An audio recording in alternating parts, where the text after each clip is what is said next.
সব থেকে রাগী একজন নবী ছিল, তার নাম হচ্ছে হযরত মুসা আলাইহিস সালাম।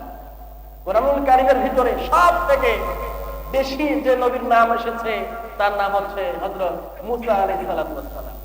এই নবীর রাগ সব থেকে বেশি।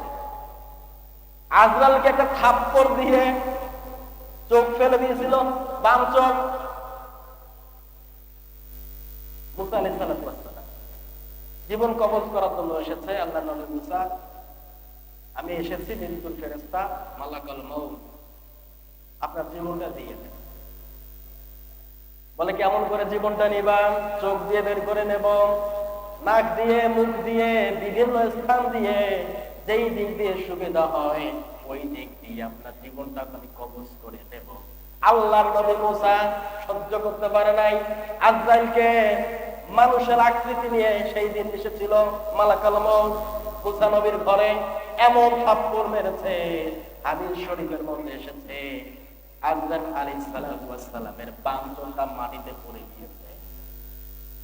মালাকুল মউত আল্লাহকে গিয়ে বলে, আল্লাহ এমন বান্দার কাছে পাঠালাম, জীবন তো দিলই না, থাপ্পড় দিল।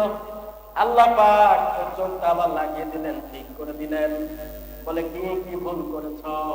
মুসাকে ডাক দিয়ে বলে, মুসা জীবন কবজ করার জন্য পাঠালাম, আপনি থাপ্পড় দিয়ে দিলে আমার ফেরেশতাকে।